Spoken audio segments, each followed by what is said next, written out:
बेलपत्र, जरा ध्यान देना हो। ये बेलपत्र जो होता है,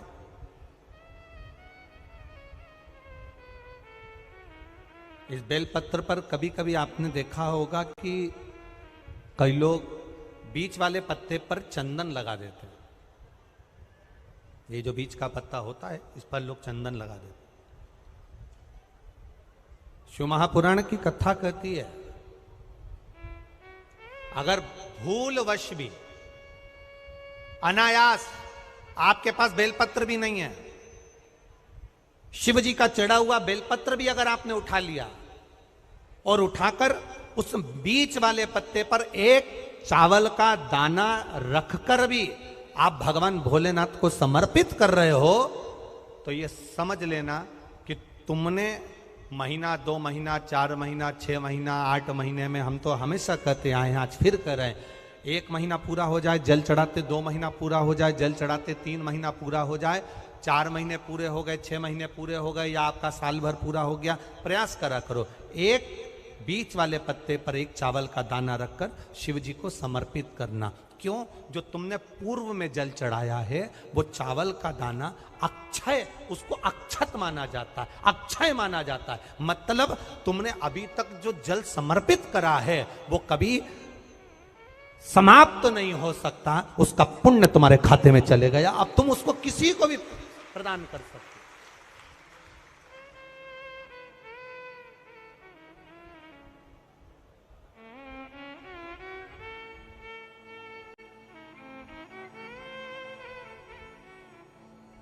बहन भाई को तिलक करती है रक्षाबंधन पर, माथे पर तिलक लगाने के बाद में चावल लगाती कि नहीं लगाती? बोलो, जम के बोलो जरा। लगाती है? बोलते जाओ जरा। लगाती है, ठीक है। मंदिर में आप पूजन कर रहे हो, घर में कोई अनुष्ठान कर रहे हो, पंडित जी तुम्हारे मस्तक पर तिलक करते हैं तो चावल लगाते कि नहीं लगाते? बोलो बोलो, जम के बोलो। लगाते हैं। तुम्हारे घर में शादी ब्याह होता है तो तिलक करा जाता है तो चावल लगाया जाता कि नहीं लगाया जाता? लगाया जाता। सब समय पर चावल, मस्तक पर कंकु का तिलक, चंदन का तिलक, जो भी तिलक तुम्हारे मस्तक पर लगा है, कोई अगर लगाएगा शुभ कार्य में तो चावल जरूर लगाएगा। बस एक कार्य ऐसा होता है जिस समय पर मस्तक पर तिलक करा जाता है पर चावल नहीं लगाया जाता।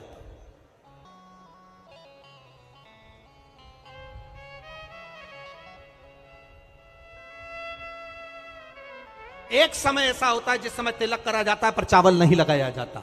चावल का मतलब है अक्षय, मतलब बार बार भगवान ऐसा मौका लाए, बार बार भगवान ऐसी कृपा करे कि तुम ऐसा अनुष्ठान करते रहो, पुण्य करते रहो, सत्कर्म करते रहो, 16 सोमवार के व्रत करते रहो, चतुर्थी के व्रत करते रहो, तुम छठ की पूजन करते रहो, तीज का व्रत करते रहो, सोमवार का व्रत करते रहो, तुम्हारे घर में हमेशा ऐसे शुभ कार्य होते रहे। केवल अक्षय, अक्षत एक जगह पर नहीं लगाया जाता।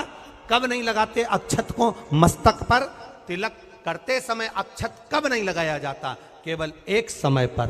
कब? जब घर में कोई शांत हो जाता है और शांत होने के बाद जब मस्तक पर पगड़ी का क्रम होता है, उस पगड़ी के क्रम पर तिलक तो लगाया जाता है पर चावल नहीं लगाया जाता। भगवान से प्रार्थना करते हैं ये बार बार मौका मत देना, जो हो गया उसको समाप्त, ऐसा मौका बार बार ना दीजिएगा। हाँ, पगड़ी पर से उठ गए, अच्छा काम करने के लिए मंदिर जा रहे हो, स्थान छोड़ने के बाद अब तिलक लगाओ और उसमें चावल ढेर सारा लगाओ, कोई मना नहीं। पर अक्षय, उस अक्षत की महत्वता को समझना कि उसको बारंबार प्राप्ति ना हो, ऐसे कार्य की प्राप्ति ना हो, अच्छे कार्य की प्राप्ति, श्रेष्ठ कार्य की प्राप्ति, शुभ कार्य की प्राप्ति। अगर मौका मिले तो एक बार भविष्य पुराण, और एक बार मौका मिले तो कुर्म पुराण, और एक बार मौका मिल जाए तो नंदी पुराण, ये 3 पुराणों का स्मरण करना, इसमें आपको अक्षत की महत्वता प्राप्त हो। भविष्य पुराण, कुर्म पुराण और नंदी पुराण, इन 3 पुराणों में आपको अक्षत की महत्वता प्राप्त होगी कि चावल की महत्वता क्या है। एक चावल का दाना जब अशोक सुंदरी वाली जगह पर चढ़ाया जाता है, एक चावल का दाना अशोक सुंदरी वाली जगह पर चढ़ाया जाता है। हम माताओं से हमेशा कहते हुए आए हैं, आज फिर निवेदन करेंगे, जिस माता के गर्भाशय में गांठ हो गई हो, जिस माता के गर्भाशय में गठान पड़ गई हो, एक पत्र आया है उसको भी ध्यान दें, इसका वर्णन बताते हैं।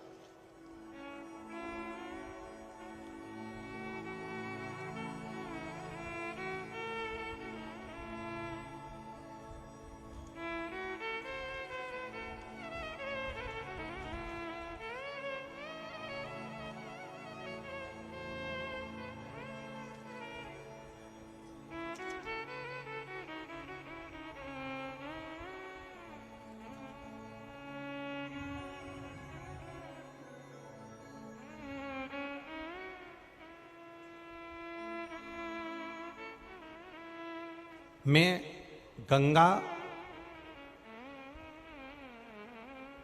बारोसिया प्रीतनगर भोपाल से हूं।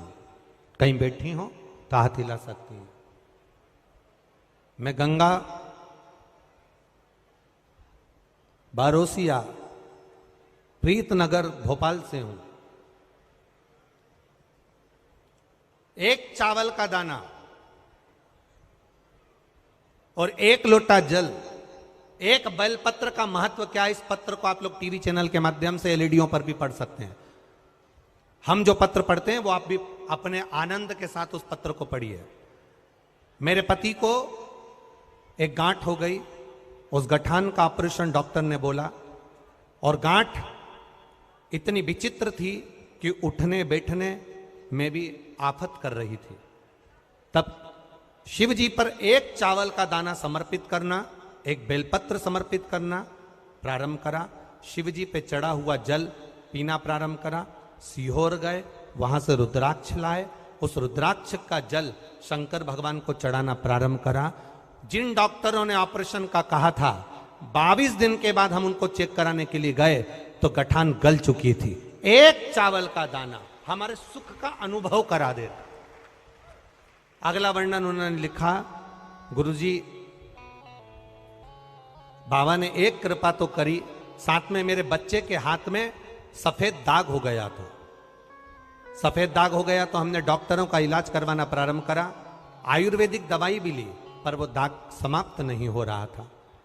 जब दाग समाप्त नहीं हो रहा था तब शंकर जी के मंदिर में जाकर समी के पत्ते का आपने जो प्रयोग बताया था वो करना प्रारंभ करा, और बाबा की कृपा से शिव जी का चढ़ा हुआ जल शरीर पर लगाना, और पूर्णिमा के दिन गाय जो अपने बछड़े को दूध पिलाती है उसका जो फेन बछड़े के मुंह पर आता है वो शरीर पर लगाना, और लगाकर उसको बैठना। उससे मेरे बच्चे के शरीर पर से सफेद दाग पूरा समाप्त हो गया। ये शिव तत्व, ये शंकर।